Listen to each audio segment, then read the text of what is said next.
it's Cassie, and it's time for another porch talk again. You'll have to ignore the way that I have it angled this time so that you can see all of my junk in the background. Actually, it's not junk, it is seed starting stuff.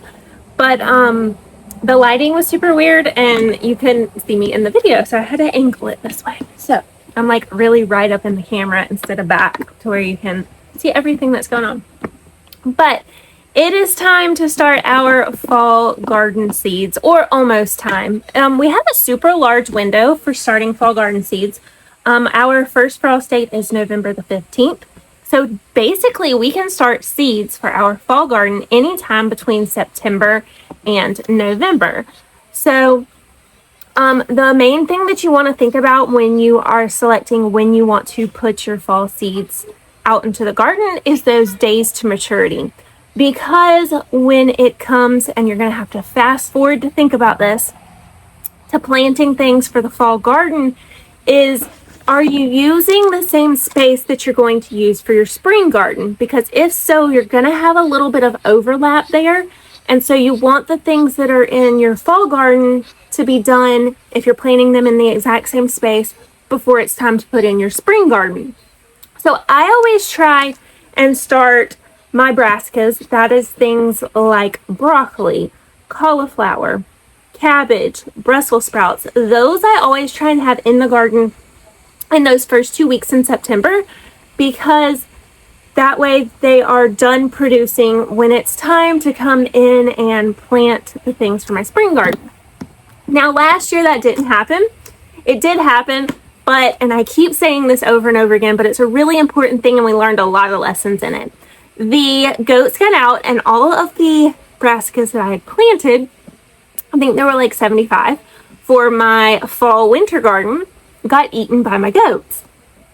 The main thing that we learned from that is that I needed to have a backup fence. So if my goats got out of their permanent fence, I had another fence to keep them from getting into my garden. The other thing that I learned is that I think that I replanted those in November. I'd have to look back. And I direct seeded them.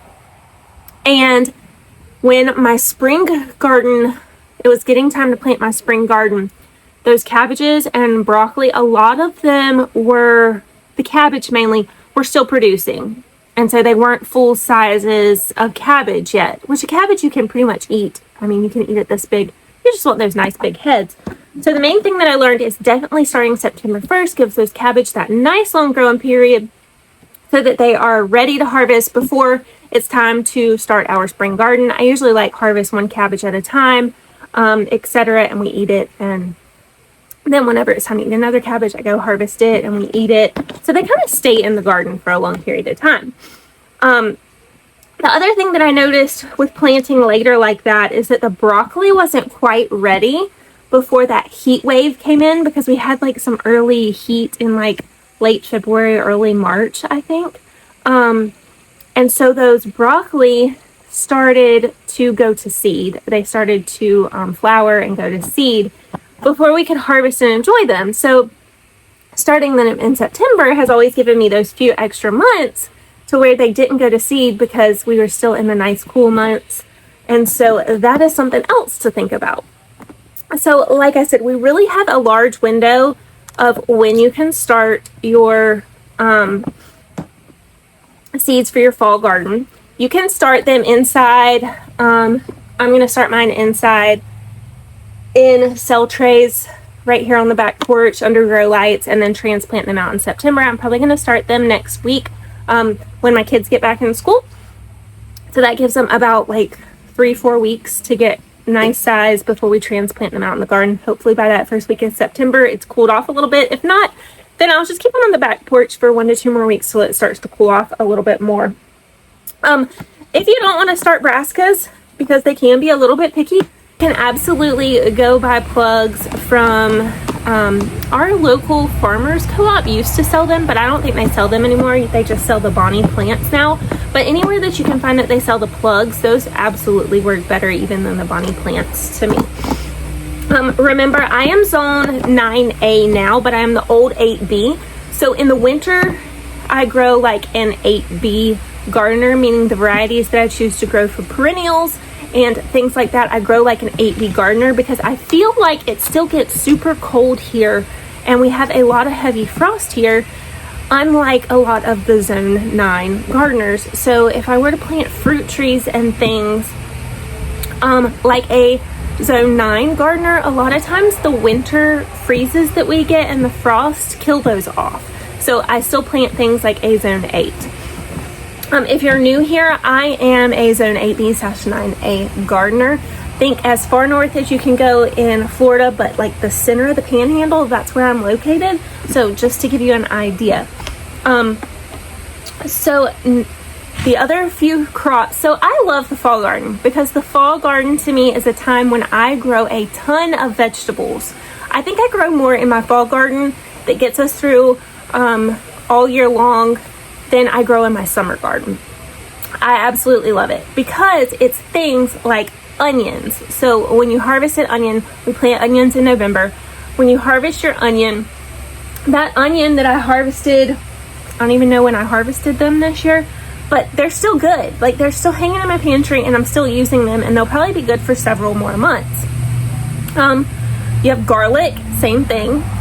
We plant it around November and then we harvest it, months later. I can't remember when I harvested it this year, but whenever it's ready, we harvest it. And that garlic, you hang it in your cool area of your house without sun, and it lasts for months and months and months. Actually, it'll last until I'm ready to plant garlic again this year. So I can use the same garlic that I harvested from my garden to replant garlic this year.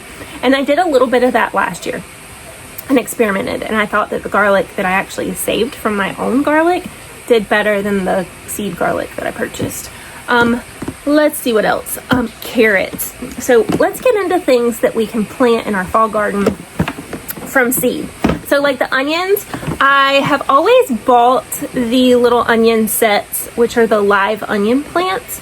And this year, I'm going to try and start my own, but I'm still probably going to purchase some just in case starting my own doesn't work out for me. So things that we would purchase that we would plant would be like garlic, cloves, seed garlic. I always get mine from Keen Garlic.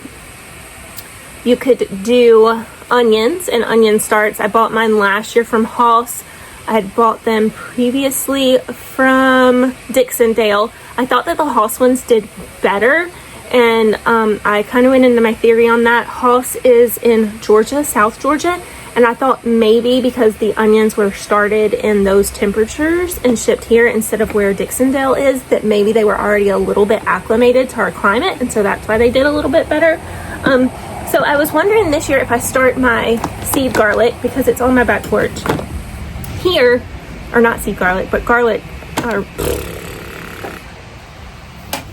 onion starts here on my back porch, if they'll be a little bit more acclimated to my temperature. I saw somebody, instead of, because like when you get the onion start, it's the onion bulb with the little bit of green, and they're basically bare roots of the onion start hanging out. But somebody mentioned that the plug, you're not going to disturb the roots as much when you take the plug with the dirt still attached to it and set it into your garden. So I'm wondering if I have better luck. So I'm going to, like I said, I'm going to buy some onion starts. I'm going to start my own, and we're going to compare and do like a little what does better and just see. I'm just curious.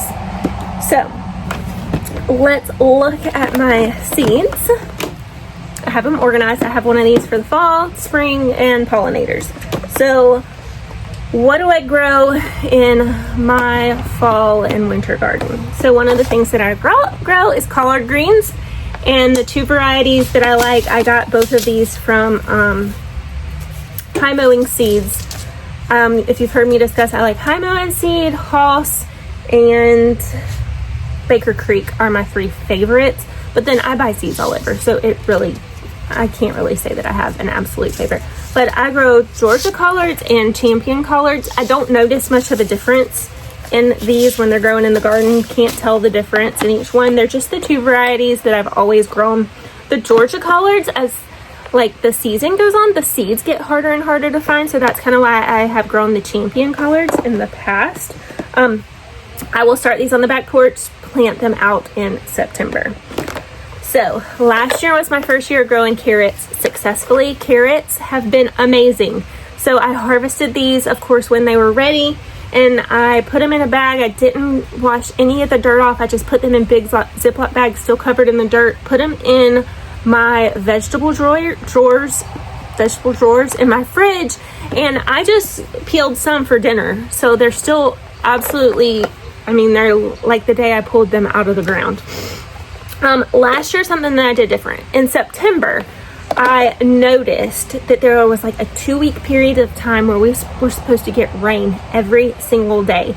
And one of the things when starting carrots, and I have 2 things of carrots, is that the soil needs to stay moist. I had tried it all. I had tried where you moisten the soil, put the seeds down and lay the boards over the top, where you sprinkle the seeds, and sorry, my child sounded like my dog was in the house, but where you sprinkle the seeds, put sand, and make sure it stays moist. There's other ones. I can't remember off the top of my head what all I had tried. So what I figured out is that when I noticed those few days of rain, or those few weeks of rain, I planted my carrots out, sprinkled them with a little bit of sand, and I let the rain naturally keep that soil moist, and I had tons of carrots pop up. And I think it was because there was that rain. It was kind of overcast for those 2 weeks. The soil didn't have the sun beating down on it to evaporate the moisture out of that top layer of soil where those itty bitty seeds are. And so it did fantastic. And so that's what I'm going to do this year. I'm just going to kind of monitor starting the month of September for when all that rain is coming. And it's actually coming right now. Like, we have rain pretty much every day. So I'm hoping that I'm not going to miss that window by a month. But September, October. And so I'm going to monitor and figure out when it's going to rain that much. And that's going to be when I plant or put my carrots on the soil. Sprinkle with some sand, let the rain do its natural thing. And hopefully I have as good a carrot season as I did last year. The next thing that I grow are cabbage. And I've always done, last year I did the Bronco. They did fantastic. I've always done Golden Acre. And then this year I bought, the Bronco comes from High Mowing seed. It's just the Bronco F1. This year I bought from Haas these early Dutch cabbage. So these are 85 days to maturity. And then I bought these Green Boy hybrids, and they are also 80 to 85 days to maturity. So I will start these on my back porch. You can direct sow all of these seeds. You can direct sow cabbage. You can direct sow collards. I just have this thing where I like to have and know how many are going to be in each row. And so I like putting out starts, because then I know, like, that's all going to be a cabbage. Not if this seed pops up, it's going to be a cabbage. So maybe it's just like a little bit of an OCD thing where I like knowing that every single thing that I plant is going to produce a cabbage. So, celery, I tried for the first time last year. It wasn't successful. Didn't get anything to sprout. For celery, I did direct sow these in the garden. So, anyway, we're going to try again this year. We'll see.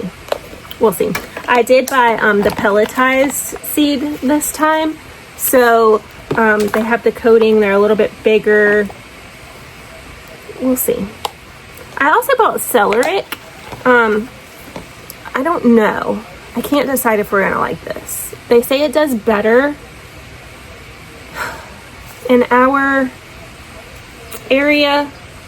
I don't know. I don't think we're gonna like this. It's like a big root bulb, and my family's not keen on celery anyway, so I don't know if we're gonna like that. I gave up last year. I did not plant Brussels sprouts because they're 100 days to maturity. Well, every year I've grown them, they literally are only ever like as big as my fingernail, and then it's just like too hot. Well, I've always tried, so this year I'm going to try them again, because I've always tried to grow them in my raised beds. But since I put the in-ground garden in, I haven't tried to grow them, and so I'm wondering if they're going to do better. I had that black plastic laid from where I grew the watermelons, and so I'm going to take and probably do about 6 Brussels sprout plants and try them in the in-ground garden and see if it does better than my raised beds. And then they can actually kind of stay in the in-ground garden a little bit longer because I don't plant as much. Like the raised bed garden, I plant a lot of spring stuff in it, and so that kind of area of the in-ground garden, they could stay a little bit longer. We're just gonna see. It's just gonna be a trial. So then broccoli is something that I grow a ton of. I absolutely love growing broccoli. I grow the traditional Waltham 29. These do fantastic. This Desico, so last year I realized I wasn't getting big heads of broccoli, and what I didn't realize is the Desico isn't as big of a head. I'm like used to the big head of a Waltham. Well, Desico puts on like a ton of little heads, and so I was letting it go to seed also, not just the heat, because I thought the head was going to keep getting bigger. And so I realized the Desico puts on a ton of smaller heads. So just something to think about. I did buy a couple new varieties to try. I bought this Bell Star. It's 65 days to maturity from High Mowing. And I also bought this Green Magic, which is 55 days. This one's from Hoss. Another one that I like, and I didn't grow enough of this last year, so I've actually reordered seeds, because you actually like harvest these like spears off of it. It doesn't get a head, but it's, I may say this wrong, Yadfa. It's like a Chinese broccoli, but it's really good. And this is a good one to grow in raised beds if you're growing in raised beds, because it's more of a compact plant. But that was a really fun one to grow for me. So broccoli is something that I absolutely love growing. And broccoli, so the cabbage, I haven't really figured out good ways to preserve it. If you have ideas on how to preserve it, of course, let me know. I'm a canner. I like freezing stuff like this though more, but I just haven't found any good ways to preserve cabbage. So most of what we do is we eat it fresh. We eat like, of course, cooked down cabbage and different things, and then we eat a lot of coleslaw. So let me know if you have cool ways to preserve cabbage. But the broccoli is easy. Like last year I didn't get to do it. Maybe this year I will. If I grow enough broccoli cauliflower to preserve this year, then I will have grown all of the vegetables that our family eats for an entire year. Broccoli and cauliflower are the only vegetables besides lettuce that I have bought from the grocery store since January. So proud to say that. So hopefully this year, without the goats destroying it, I grow enough to preserve, because I had 2 rows last year that went to seed, so I didn't get to harvest those. Anyway, hopefully this will be the first year. So cauliflower is something that I started growing 2 years ago for the first time. It's a little bit more labor intensive because you have to cover the head, but it grows insanely well here. This Twister hybrid is what I grew last year. Grew very nice large size heads, and I grew some of the snowball.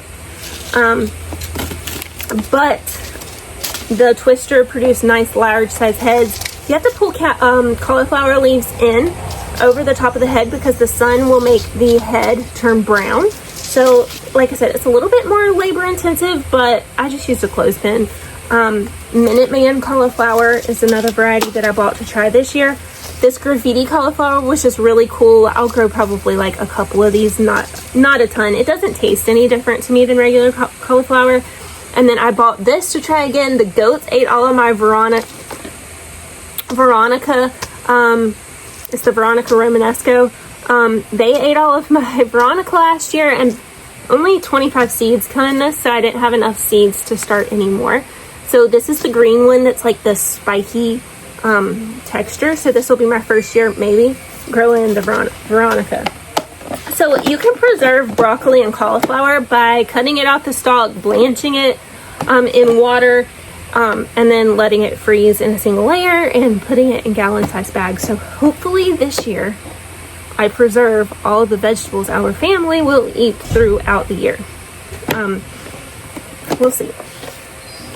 This is kohlrabi. I don't like it. I have a ton of it. So I don't like it. Kale Kale is super easy. I bought the lacinato to try this year. Last year I grew the Vates Blue Scotch. Super prolific, survives hard freezes. It survived the snow. It was a big old beautiful plant. So this year I'm going to grow kale because it survived. You don't need a ton of plants of kale. It is like a collard green. You cut the edges off and the middle keeps producing over and over again. Yeah, giant. So on my trellises this year, these are 60 days to maturity. They won't survive a super hard frost, but they will survive a frost, are these green arrow peas, and these are a shelling pea that you would shell, blanch, and then freeze, or shell and then cook and then eat. So these are a shelling pea, and this is gonna be my first year trying these. I always grow like sugar snap peas, but you mainly eat those fresh, and I'm the only one who likes to go out through the garden and pick them off the vine and eat them. So if you're a newbie and you are struggling to grow something, let me tell you, a radish. And it doesn't matter what variety, all kind of varieties. Radishes grow super prolific, but you only need a couple radishes per meal. Like, I don't know anybody who is eating as many radishes as I grew the first year that I ever gardened. Like, I think I took the whole packet of seeds, sprinkled it out there, and we had a ton of radishes. There are 25 days to maturity. So what I suggest doing is sprinkling a little bit of seed. When you're about halfway through to your days of maturity, sprinkle a few more, because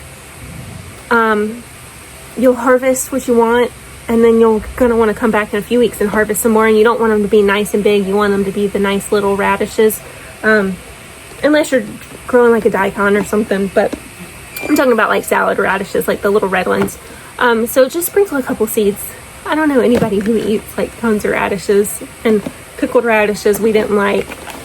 Yeah, like I said, the first year I grew radishes like, anyway. So radishes, super easy. You're gonna think you're like the best gardener ever because a radish is easy. Swiss chard I tried last year. Now it never got super big. I'm gonna try it in the raised bed gardens. I tried it out in the row garden, and it didn't do well at all. It never got very big. Like, I think the biggest the plant got was like this big. It just didn't do well for me. But I want to try it again. So I'm going to try and plant it in the raised bed garden, like decoratively. That's how I plant the kale as well. And see if I can get it to take off. So this will be my second year trying it. It grew, like I said, it just wasn't ever very big. The other thing that I'm going to be planting is lettuces and spinaches. So these are really easy, but these two are things that I wait and grow when it's a lot cooler. So probably in like November, because any heat makes your spinach and your lettuce really bitter. Like, a lot of people say, I can't grow lettuce in Florida. It's because you're trying to grow it when it's still hot, and the heat makes the lettuce bitter. Cool temps bring out those sugars and makes it less bitter. So the spinach, I got Acadia F1 from High Mowing. I have Haas Sun Angel. Bloomsdale spinach is just a basic spinach that you can find anywhere, super easy. The Space F1, and those are the varieties that I'm going to try again this year. And then lettuce. So most of the lettuce that we grow here in Florida is going to be like leafy lettuces. Oak leaf lettuce does really well. Heading lettuce that I grew last year that actually did form a head was the tennis ball lettuce. It did insanely well. Like I said, though, you need to do it in when it's cooler, because it's full of water, but they're about this big. I wouldn't say tennis ball. They're probably a little bit bigger than tennis ball. Another, and I don't know if you'd call this a heading lettuce, but it was a head. Butter crunch lettuce did insanely well. Black seeded Simpson does insanely well, and then this freckles lettuce did insanely well. I have a ton of lettuce seeds because it seems like when you order seeds, like the free thing they always want to send you is seeds, lettuce seeds. So that tells me that they're really cheap.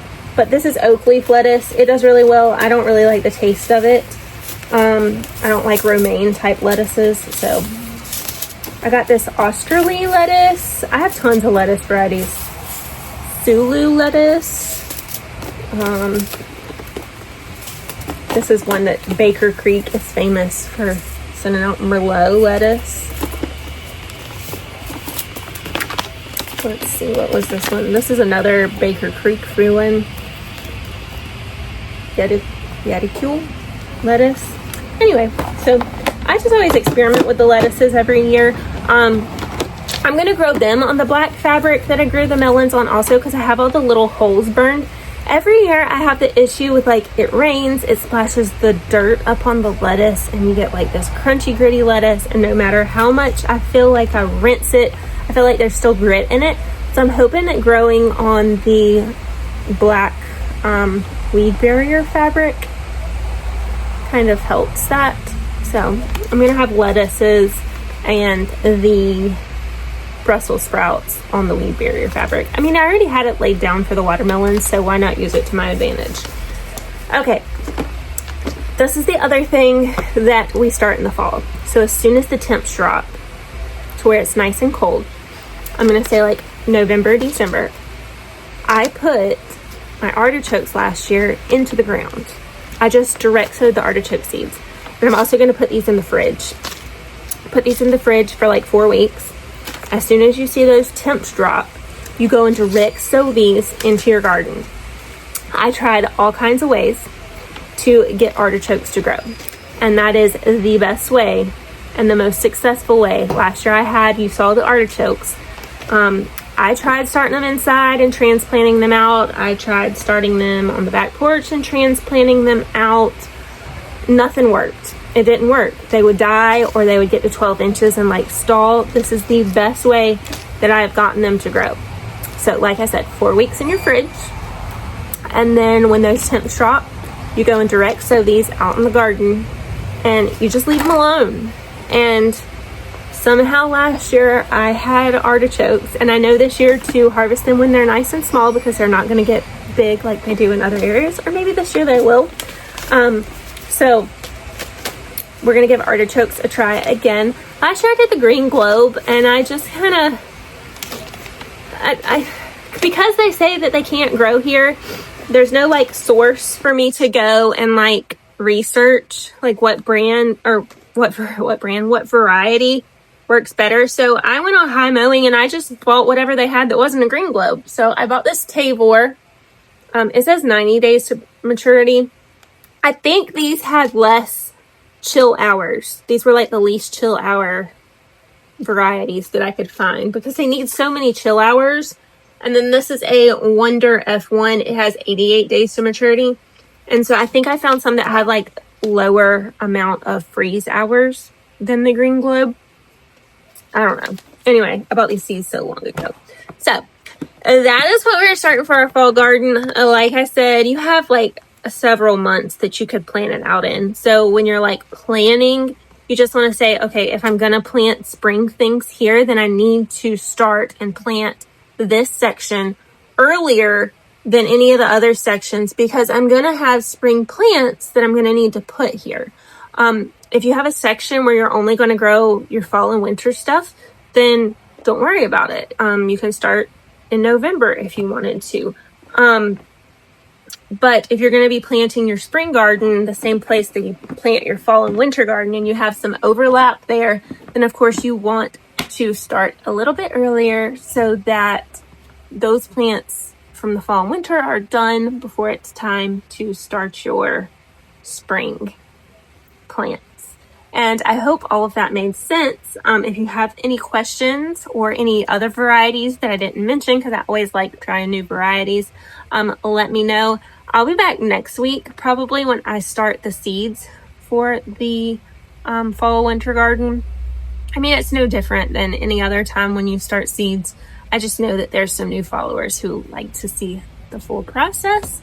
So let me know what else y'all need to know, and thanks for talking to me about what I am planting in my fall garden. So I'll see y'all later.